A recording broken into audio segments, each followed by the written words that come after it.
नमस्ते, मैं doctor Yogendra Kumar, assistant professor in economics, government girls college Ajmer. जैसा कि हम पढ़ रहे हैं कंसेप्ट ऑफ रेवेन्यू, आगम की अवधारणा के बारे में पढ़ रहे थे, जिसमें हमने पिछले व्याख्यान में पढ़ा कुल आगम, औसत आगम और सीमांत आगम तथा एक पूर्ण प्रतियोगिता के अंतर्गत एक आगम की जो डायग्राम होते हैं वो किस प्रकार से बनते हैं। इसी क्रम में हमने एकाधिकार तथा एकाधिकारी प्रतियोगिता में आगम की क्या धारणा होती है उसका अध्ययन करेंगे। Concept of revenue under monopoly and monopolistic competition. एकाधिकार तथा एकाधिकारी प्रतियोगिता की स्थिति में आगम तीन धारणाओं कुल आगम, औसत आगम, सीमांत आगम को तालिका 2 तथा चित्र 11.2 में स्पष्ट किया गया है। तो ये जो तालिका है इस तालिका में समझाया गया है और चित्र 11.2 के द्वारा किस प्रकार का AR, MR और TR होता है वो समझाया गया है। तो आप देखिए पहले बिक्री की मात्रा 1 2 3 4 ये एक वस्तु बनती जा रही है और जो बिक्री हो रही है उसकी संख्या बताई गई है। पहले 1, फिर 2, फिर 3, फिर 4। इसी क्रम में TR है। TR होता है एवरेज रेवेन्यू इंटू क्वांटिटी को, बिक्री को मल्टीप्लाई कर देते हैं। तो एवरेज रेवेन्यू जैसे कि हमारा ये है 10, 9, 8, 7, यानी पहली वस्तु है उसकी कीमत 10 रुपये है, दूसरी वस्तु उसकी कीमत 9 रुपये, तीसरी वस्तु 8 रुपये और चौथी वस्तु 7 रुपये की है। तो यहाँ देखिए 10 टोटल रेवेन्यू, फिर 18 हुआ, ठीक है, फिर 24 हो गया, फिर 28 हो गया। तो टोटल रेवेन्यू बढ़ता चला जा रहा है पर वो घटती दर से बढ़ता चला जा रहा है और एवरेज रेवेन्यू घटता जा रहा है क्योंकि जैसे जैसे मोनोपोली या मोनोपोलिस्टिक में क्या होता है कि जैसे जैसे हमें अतिरिक्त इकाई बेचनी होती है तो हमें कीमत कम करनी पड़ती है और मार्जिनल रेवेन्यू उससे भी तेजी से कम होता है। तो पहले 10 रुपये था, फिर 8 रुपये हो गया, फिर 6 रुपये हुआ, फिर 4 रुपये हुआ। तो आप देखिए जिस तीव्र गति से AR गिर रहा है उससे तीव्र गति से सीमांत आगम गिर रहा है, यानी जो अतिरिक्त इकाई बेची जा रही है उसकी इकाई कम होती जा रही है। एवरेज रेवेन्यू मतलब टोटल रेवेन्यू को क्वांटिटी से डिवाइड कर देते हैं तो वो हमारा एवरेज रेवेन्यू आता है, यानी बराबर बराबर भागों में बांट देते हैं हम जो भी हमारे पास टोटल रेवेन्यू आया है उसको। तो इस प्रकार से टेबल बताई गई है। इस टेबल को डायग्राम के माध्यम से समझते हैं। ये देखिए टोटल रेवेन्यू जो बढ़ता चला जाता है हमारा और बाद में जाके ये इसकी जो बढ़ने की दर होती है वो कम होती चली जाती है। तो OX अक्ष पर हमने आउटपुट को दिखाया है और OY अक्ष पर हमने रेवेन्यू को दर्शाया है। और जो टोटल रेवेन्यू के अलावा मार्जिनल रेवेन्यू और एवरेज रेवेन्यू है वो घटते क्रम में नीचे की ओर गिरती चली जाएगी। एवरेज रेवेन्यू जो है नीचे गिर रहा है, ये देखिए इस प्रकार से नीचे की ओर ऋणात्मक ढाल लिए हुए, और मार्जिनल रेवेन्यू उससे भी नीचे गिर रहा है, यानी एवरेज रेवेन्यू तो कम होता चला जा रहा था हमने टेबल में देखा, और मार्जिनल रेवेन्यू उससे भी तीव्र गति से कम होता चला जा रहा था। तो मार्जिनल रेवेन्यू नीचे की तरफ जा रहा है और एवरेज रेवेन्यू भी नीचे की तरफ जा रहा है क्योंकि जैसे जैसे हमें अतिरिक्त का सेल होगी, बिक्री होगी, तो हमारी कीमत गिरती चली जाएगी जो कि एवरेज रेवेन्यू की कर्व से शो होता है। इसको हम कुल आगम तालिका 2 से प्रकट तालिका जो हमने ऊपर देखी, एकाधिकार की स्थिति में कुल आगम घटती दर पर बढ़ रहा होता है और पूर्ण प्रतियोगिता की स्थिति में उत्पादक किसी वस्तु की दी हुई कीमत पर उसकी कितनी मात्रा बेच सकता है, इसलिए कुल आगम स्थिर दर पर बढ़ता है।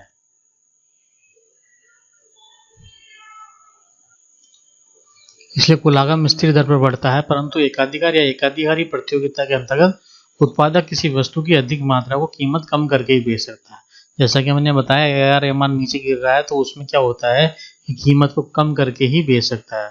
अतः जैसे जैसे वस्तु की बिक्री में वृद्धि होती है उसकी कीमत AR कम होती जाती है और यदि कीमत AR में कमी होती है तो सीमांत आगम में भी कमी आती है। ठीक है, तो ये इस प्रकार से कुल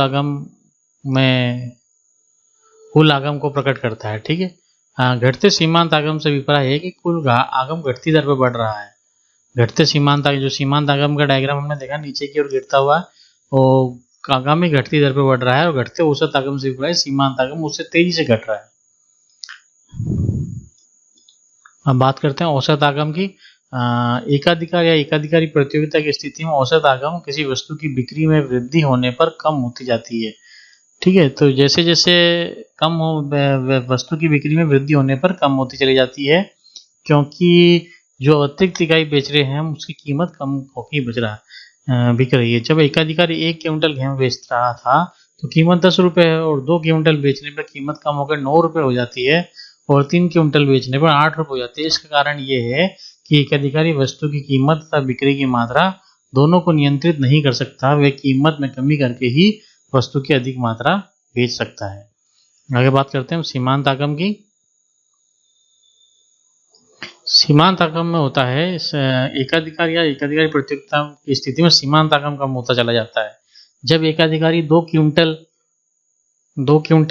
की बिक्री करता है तो सीमांत आगम 8 रुपये है और तीसरे क्विंटल का सीमांत आगम कम होकर 6 रुपये हो जाता है। चौथे क्विंटल पर 6 रुपये हो जाता है। तो पूर्ण प्रतियोगिता में सीमांत आगम और औसत आगम बराबर होते हैं, AR इक्वल टू AR होता है। परंतु एकाधिकारी या एकाधिकारी प्रतियोगिता की स्थिति में सीमांत आगम औसत आगम एक दूसरे से भिन्न भिन्न होता है। जैसा कि हमने डायग्राम में देखा कि दोनों अलग अलग हैं। पूर्ण प्रतियोगिता की तरह AR इक्वल टू MR नहीं होता है मोनोपोली और मोनोपोलिस्टिक में। सीमांत आगम औसत आगम से कम MR लेस देन AR होता है। MR जो होता है वो कम होता है AR से। यही कारण है कि जब औसत आगम कम होता है तो सीमांत आगम भी कम हो जाता है तथा सीमांत आगम में औसत आगम की तुलना में अधिक कमी आती है। MR चूंकि AR से अधिक तेजी से कम होता है इसलिए MR वक्र AR वक्र के नीचे बाईं ओर होता है। एक बार फिर इस डायग्राम का अध्ययन करते हैं। देखिए MR और AR दोनों कम हो रहे हैं। AR से तीव्र गति से MR कम हो रहा है और TR आपको बढ़ता हुआ नजर आ रहा है, पर ये घटते है, शुरू में बढ़ती दर पर बढ़ता है फिर बाद में घटती दर से बढ़ रहा होता है और ये ऊपर जाके इस तरीके से हो जाता है। तो ये मोनोपोली और मोनोपोलिस्टिक में थोड़ा सा अंतर ये होता है कि मोनोपोलिस्टिक में इसकी लोच कम, इसमें बेलोच ज़्यादा होता है मोनोपोली में, और मोनोपोलिस्टिक में थोड़ा सा इस तरीके से आरडी की थोड़ा सी लोच अधिक होती है।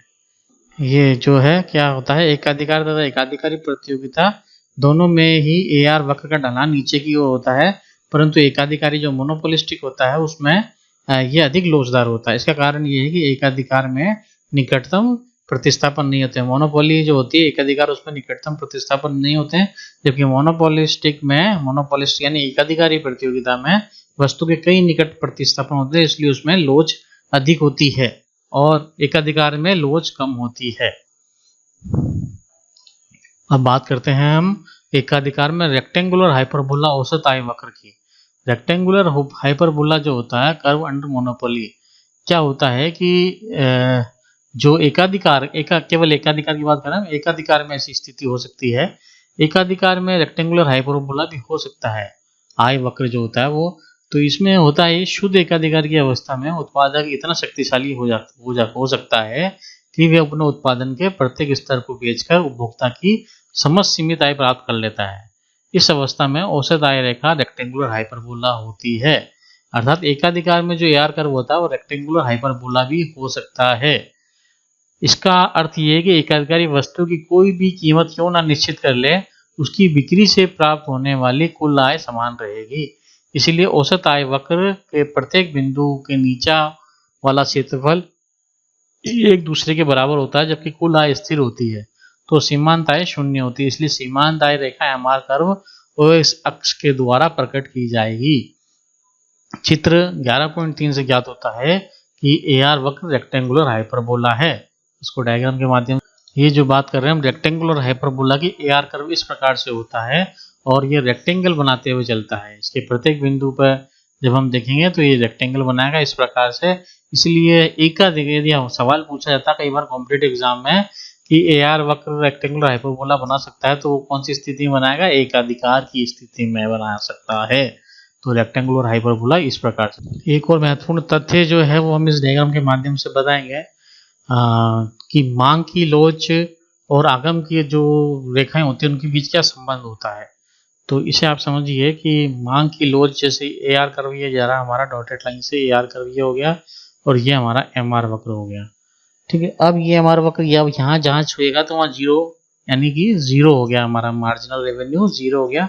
एक्स एक्सिस में हमने आउटपुट को बताया, वाई एक्सिस में हमने रेवेन्यू को बताया। ये कई बार कॉम्पिटिटिव एग्जाम्स में पूछ लिया जाता है। तो जब MR शून्य होता है तब मांग की लोच क्या होगी, तब मांग की लोच इकाई के बराबर होती है। और जब MR पॉजिटिव रहता है, ठीक है, ये पॉजिटिव ऊपर की तरफ हो गया तो ये मांग की लोच इकाई से अधिक है।